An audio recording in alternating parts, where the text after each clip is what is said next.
de economia, nós vamos repercutir os números do PIB paraibano.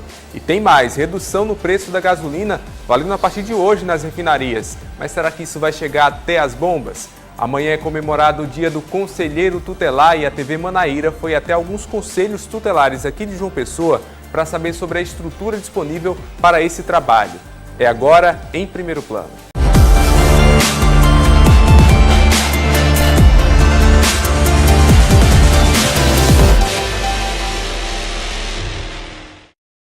O Conselho Tutelar é um órgão público permanente e autônomo, cujo objetivo é zelar pelo cumprimento dos direitos da criança e do adolescente que se encontram ameaçados ou vítima de violência pela sociedade.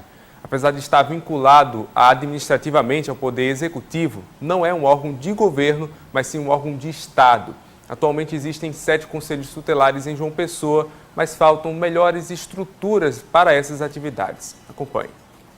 A infância violada pela violência. Os casos de crimes contra as crianças e adolescentes chocam e reforçam a necessidade de proteção. Com a proposta de estar perto da comunidade, oferecer orientação e amparo às situações que envolvem esse público, existem os conselhos tutelares. Só neste ano, esse conselho já recebeu mais de 1.000 pessoas. Nós começamos a desenvolver reuniões junto às escolas, às creches. Tem um momento em que a gente convida também os diretores, tanto de creche como de escola, como os técnicos, para estarem em reunião com esse colegiado, onde a gente discute ações, onde a gente trabalha algumas temáticas como questão de violência sexual, trabalho infantil, né? E aí, assim, nesse momento a gente percebe que essa questão informativa é que está fazendo crescer também a procura. João Pessoa tem 7 conselhos tutelares. Esse aqui atende a região do Valentina e começou a funcionar no ano passado. A unidade está em uma casa alugada e que não tem a estrutura necessária para esse tipo de atendimento. Precisava-se de um local que tivesse um fácil acesso, e esse foi o único que a gente realmente conseguiu, né? Ainda não é a estrutura ideal para esse atendimento, né? Que o espaço ainda é pequeno, precisa de uma melhora. Nós estamos em parceria com a Secretaria de Desenvolvimento Social, vendo outra situação de outra casa aqui próximo ao mercado público, mas isso ainda é um processo que está tramitando, não é? E uma casa realmente com boa estrutura. Mas é isso, a gente ainda está nessa perspectiva de melhora, esse ainda não é o ideal. A situação é mais grave no Conselho Tutelar do Bairro dos Estados. Na entrada, o primeiro problema: não há sequer uma placa para a identificação de que ali funciona o Conselho Tutelar. Dentro da unidade, a falta de estrutura é marcante. Você vai encontrar defeitos dos mais diversos possíveis dentro da infraestrutura desses prédios. Tem sido aplicadas medidas de desmonte dos conselhos tutelares. As queixas são muitas e, de acordo com o presidente da Associação dos Conselheiros, as limitações estão presentes em todos os conselhos da cidade. Nós temos equipamentos que são danificados por uso e tal, e que vai para manutenção, não volta. Os veículos são recolhidos e a gente não tem uma justificativa plausível para isso. Esse prédio aqui, por exemplo, quando ele é locado, assim como a maioria dos prédios dos conselhos tutelares, eu arrisco até em dizer que não há um sequer que seja próprio da prefeitura. Eles são locados, mas a manutenção ela ainda existe. O máximo que acontece é uma pintura aqui e acolá. O secretário de Desenvolvimento Social de João Pessoa, responsável pela manutenção dos conselhos, alega que a prefeitura vem fazendo esse serviço, mesmo com todos os problemas constatados pela nossa equipe. A manutenção está chegando em todos os conselhos. O prefeito teve a coragem de, ainda na sua gestão, em 2015, entregar mais dois conselhos tutelares na cidade de João Pessoa, no momento de crise.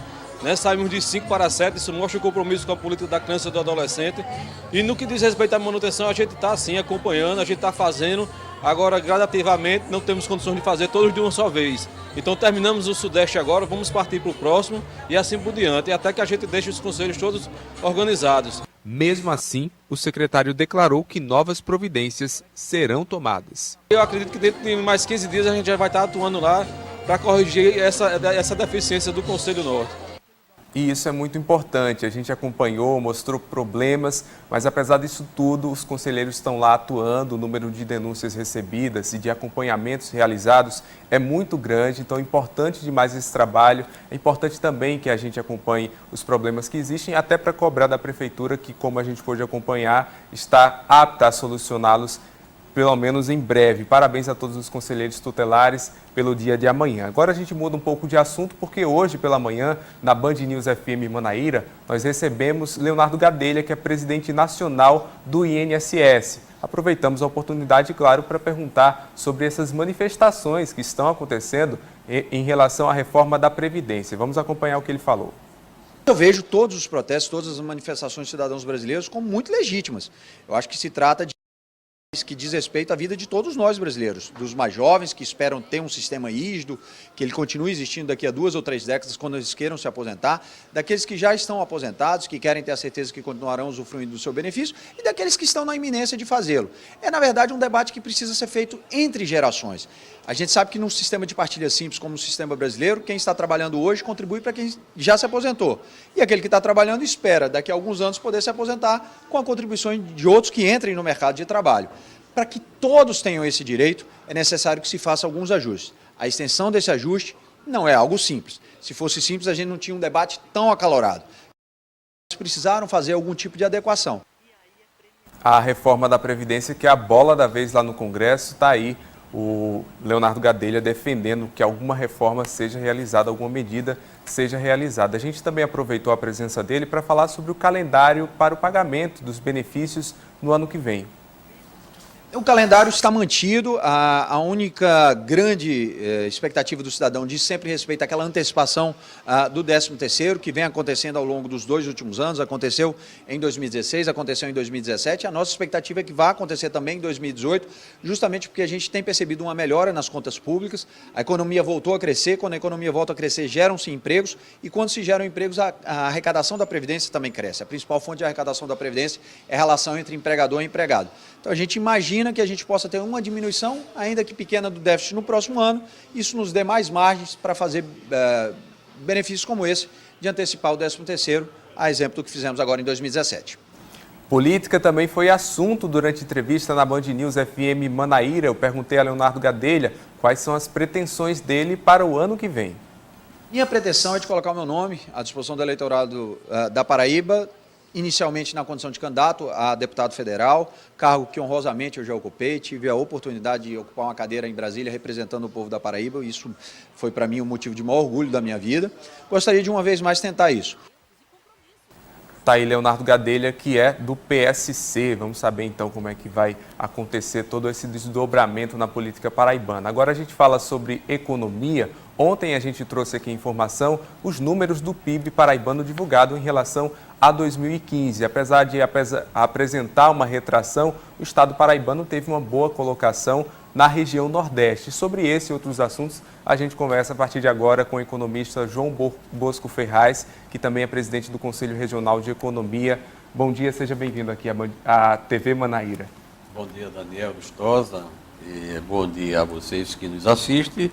Estamos aqui para discutir um pouco sobre a economia do nosso estado e o cenário nacional, uma publicação aí desses índices do PIB, que me deixou, Daniel, de duas formas, otimista em alguns aspectos e pessimista em outros, Então é isso que a gente vai tentar explicar aí nesse nosso bate-papo.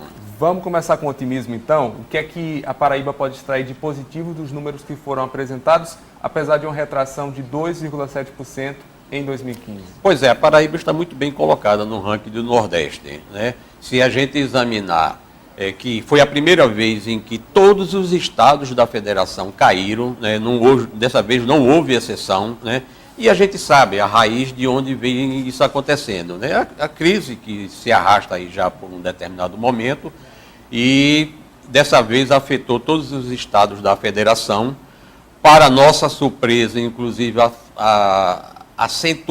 de uma forma acentuada na região sudeste, onde hoje na composição do bolo do PIB, esse índice de concentração do sudeste, ele foi atingido, embora pequeno, mas já dá um pequeno sinal de que essa desconcentração se espalhou para o resto do país. Quando você traz isso para o cenário regional, né, a Paraíba já ficou em 11º lugar daqueles que tiveram a menor, vamos dizer assim, variação negativa. Mas quando você traz para o cenário regional, a Paraíba ficou em 3º lugar em relação aos índices que menos caíram, já que a situação foi igual para todo mundo. O Brasil caiu 13,5%, a Paraíba caiu 2,7%. E apesar da boa colocação, é uma retração, exige a atenção da economia de uma maneira como um todo, até porque o cenário econômico ele é influenciado não só pela Paraíba, mas pelo Brasil, o mercado internacional, tudo interfere na economia, né? Então, qual é o que é que preocupa com esse número que foi apresentado em relação a 2015? Tá, como você disse, esse cenário ele não é isolado, ele está conectado hoje com o mundo todo, né? É petróleo, é câmbio do dólar, né? É o comércio exterior, é o comércio nacional, então tudo isso influencia. O PIB, como todo mundo sabe, é a soma das riquezas. E aí é onde eu digo para você, Daniel, que às vezes os números às vezes me assustam também, né? Apesar desse nosso otimismo da Paraíba estar, vamos dizer assim, bem ranqueada, né? Dentro do contexto da per capita, a Paraíba saiu do 25º lugar para o 24º. Né? As pessoas podem até dizer assim, fazendo um paralelo com o futebol, está na zona ainda do rebaixamento, saiu do 25º para o 24º, mas já deu uma melhora, né, em relação a esse contexto nacional. Agora, o que me preocupa é a composição da nossa riqueza. Quando você vai olhar o que é que compõe a nossa riqueza, nós temos que, hoje, que a área de serviços ela está atingindo quase 80% da nossa riqueza. Ou seja, nós estamos dependendo totalmente, né, do que se transita aqui em termos de dinheiro na nossa Paraíba, é praticamente de serviços. A indústria que teve uma queda mais acentuada, quando a gente olha só os números da Paraíba, quem mais perdeu foi a indústria, né? Aí eu venho aquelas perguntas, né? O que é que nós podemos fazer para trazer projetos estruturantes que nos tire desse cenário nacional, desse ranking? Melhoramos de 25º para 24º, mas o nosso PIB ainda não chega a ser 1% do Brasil. Então a gente precisa quebrar essa barreira do 1%. Faz anos, desde 2002, que criaram essa série histórica de estudo do IBGE, que nós estamos sempre oscilando, 0,8, 0,7, 0,9, 0,8. A gente precisa romper esse 1%. Quando a gente romper esse 1%, podemos dizer que a gente está começando a ficar um pouco melhor na fotografia do cenário nacional. A nossa agropecuária não está muito boa também. Ela está, de uma certa forma, desassistida. Precisa os governos dar um pouco mais de atenção, trabalhar a questão da infraestrutura, do escoamento, né, incentivar a produção, mas o grande gargalo nosso chama-se indústria, porque é ali onde se gera, talvez, o maior emprego, e é onde depende dos incentivos do governo. O serviço é consequência, né? Se as pessoas perdem emprego, corre para o serviço, vai trabalhar no comércio, vai trabalhar em alguma atividade que representa o serviço. Talvez seja por isso que a nossa riqueza ela hoje está concentrada 80% na mão dos serviços. O senhor citou aí rapidamente o mercado internacional, a gente retoma o nosso bate-papo daqui a pouco, porque é justamente disso que a gente vai falar agora. Esse sobe e desce, por exemplo, do preço da gasolina. Desta vez a Petrobras anunciou redução nos preços da gasolina e no diesel nas refinarias em todo o país. Juliana Teixeira tem mais informações para a gente ao vivo. Bom dia, Juliana.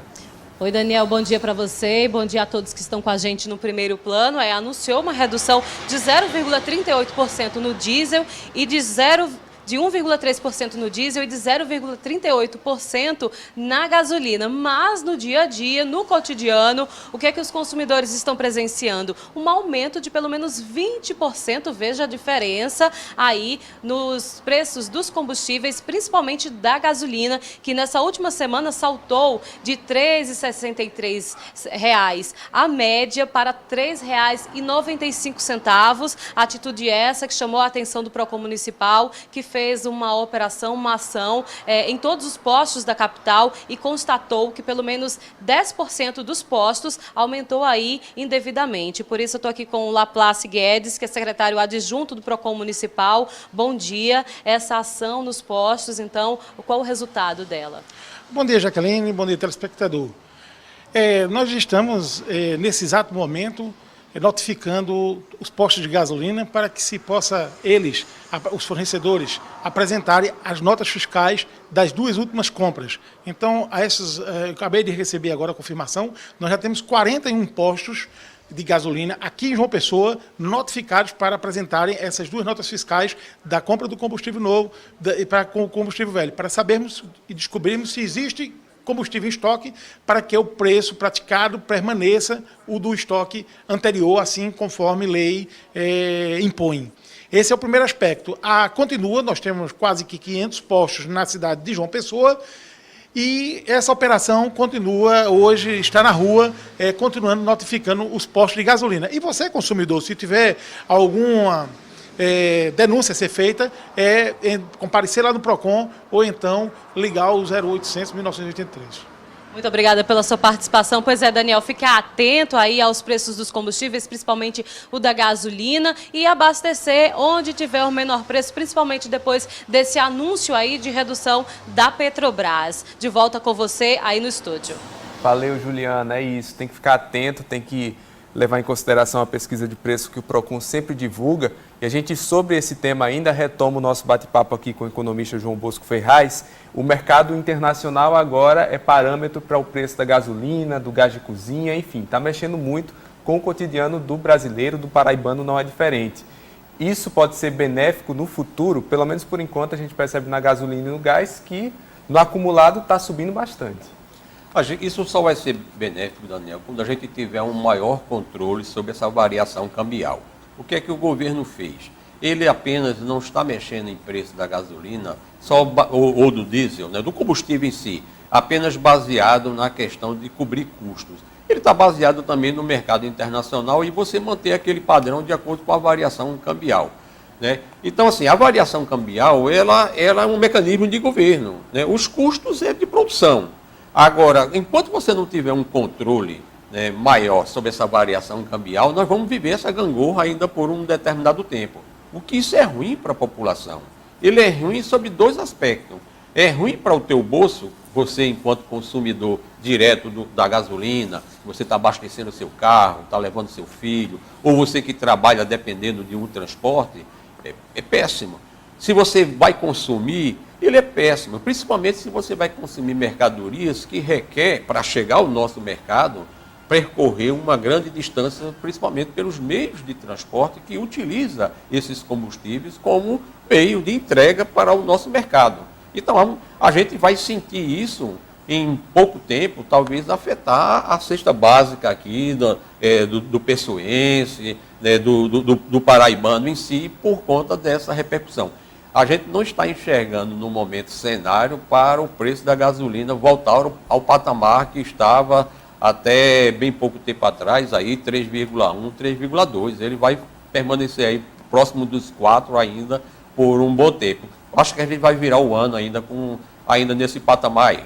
E a gente vai continuar falando sobre economia com João Bosco Ferraz depois do intervalo. Se você quiser deixar alguma pergunta, vai no Facebook da TV Manaíra, TV Manaíra Oficial, e deixa lá na transmissão ao vivo a sua pergunta que a gente faz no próximo bloco. O intervalo é rápido, até já.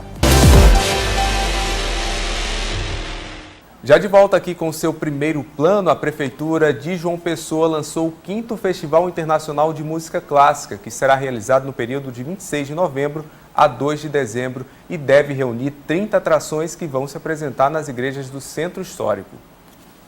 Consolidado, não só em João Pessoa, na Paraíba, mas no Brasil e no mundo. Tanto é verdade que a cada ano que passa, a gente percebe cada vez mais outros artistas de outros países se interessando em participar desse nosso festival. Nós vamos ter aqui 10 países, incluindo o Brasil, vamos ter a Holanda, a Bulgária, a Rússia e tantos outros países. Nós vamos ter a oportunidade aqui de realizar mais de 20 concertos, todos totalmente gratuitos nas nossas igrejas, portanto, facilitando a participação das pessoas, mostrando que a música clássica pode ser mais acessível, sem dúvida alguma. Então nós estamos felizes porque é um evento consolidado, é um evento importante, que também fortalece o nosso turismo. Aí o prefeito Luciano Cartacho, a insegurança tem tomado conta da população na Paraíba, isso porque os casos de latrocínio, que é o roubo seguido de morte, têm se tornado cada vez mais comum em todo o estado. Sobre esse assunto a gente conversa de novo aqui com a repórter Juliana Teixeira. Juliana, está pronta? Está a postos? Com você, Ju. Daniel, isso mesmo, uma operação na madrugada de hoje, conseguiu prender 8 pessoas no bairro de Mandacaru, pessoas que estão ligadas a latrocínios cometidos principalmente na orla de João Pessoa. Nossa equipe acompanhou com exclusividade a ação das polícias civil e militar no bairro. A ação essa que começou por volta das 4h30 da manhã. Então, esse saldo e todos os detalhes dessa operação a gente traz com exclusividade já no Fala Cidade. Muito obrigado, Juliana, pela sua participação. A gente, antes de encerrar, fala mais um pouquinho sobre a economia paraibana. Com esses números do PIB, o pessoal de casa fica preocupado. O que isso vai interferir no meu cotidiano? Olha, influencia porque você vai ter toda essa cadeia de produção, emprego, comércio, ele está envolvido com a questão desses números. Mas eu queria também deixar uma certa tranquilidade para que as pessoas percebam que não foi apenas o número positivo da Paraíba em relação a ter uma menor queda no Brasil. A própria per capita, quando a gente calcula também o PIB pela per capita, a gente percebe que a Paraíba cresceu quase 4 vezes mais na série histórica de 2002 até 2015. Isso foi um número bastante significativo para o cenário nacional, que deixou a Paraíba em 9º lugar em relação ao crescimento do PIB per capita. Isto é importante, o que significa dizer que você tem hoje, em termos de média salarial, em termos de média de riqueza, de bens e serviços que estão sendo postos à disposição da população, hoje de uma forma mais elevada. Então, assim, eu acredito que é preocupante, nós temos ainda, estamos trabalhando com os números de 2015. Na verdade, a gente tem que fazer uma avaliação em 2016 e até no próprio 2017, que alguns economistas acham até que tem números críticos aí, principalmente pelo ramo da construção civil. Mas a economia como um todo, Daniel, ela está ganhando uma certa musculatura que ela, por estar se desassociando da política, ela tende a nos levar para um caminho melhor. Eu faço a seguinte reflexão: nós vamos ter um final de ano bom em relação ao cenário que se desenhava, mas eu acredito que em 2018 nós vamos ter um cenário bem melhor do que foi em 2016 e 2017, com certeza. Pode, então, esperar um número melhor em 2016, pelo menos aqui na Paraíba? Principalmente no ramo da indústria e da construção, nós vamos ter números bem melhores do que os que foram apurados relativo à variação 2014-2015. E aí reforçar aquele recado para o consumidor, para o paraibano, cautela nesse momento de economia fragilizada, né? Com certeza. Você está precisando comprar? Pesquisa. Se você não está, espera um determinado momento, porque você vai adquirir e não vai afetar o mercado. Ou seja, depois de fim de ano, tem aquelas promoções. O comércio vai agradecer do mesmo jeito. Agora, se você vai comprar agora, compre aquilo que você realmente está precisando. Vai fazer sua festa de final do ano, faça uma listinha, faça um planejamento. O que é que eu vou fazer para oferecer aos meus amigos, convidados no final do ano? Quais são os familiares que vão ser agraciados com alguma lembrança, algum presente? Aí eu vou priorizar, talvez comprar alguns produtos nacionais ou da América do Sul, em vez de produtos exportados de muito longe, que eu vou trabalhar com preços talvez bem melhores. Muita cautela, pesquisa, pé no chão. Lembre-se que a virada do ano tem o quê? IPVA, IPTU, taxa escolar, né, matrícula, material escolar. Tem uma série de gastos que o consumidor vai ter que estar atento. E o 13º mesmo, se for guardado, não dá para suprir tudo isso, né? Não dá para tudo isso, não. E aí, só um recado final para quem está acompanhando aqui ao Primeiro Plano. Qual a mensagem que se deixa também em relação à questão do emprego? O ano que vem deve ser melhor? A tendência é que seja melhor, seja para emprego público. Eu acredito que o governo vai se reestruturar para colocar no mercado novas oportunidades através de concurso público, né? Até porque toda essa movimentação que houve na economia de 2014 para cá, Daniel, o que a gente viu foi uma série de pessoas e de ramos da atividade pública, as pessoas se aposentando, talvez até com certo receio dessa reforma trabalhista, né, e previdenciária. Então, as lacunas existem e vão surgir novos concursos públicos. E o comércio que está se adequando e resistindo, como eu lhe disse, a todas essas intempéries políticas, ela está resistindo, ela vai sim sentindo musculatura na nossa economia, ela vai começar a abrir novos postos de trabalho. E eu repito, 2018 vai ser um ano, talvez, mais alvissareiro do que o que foi, né, de 2014 até 2017. João Bosco Ferraz, muito obrigado por sua participação aqui hoje no Primeiro Plano. Nós é que agradecemos e estamos à disposição. E eu agradeço a você pela companhia. Você fica agora com Fala Cidade com Erli Fernandes.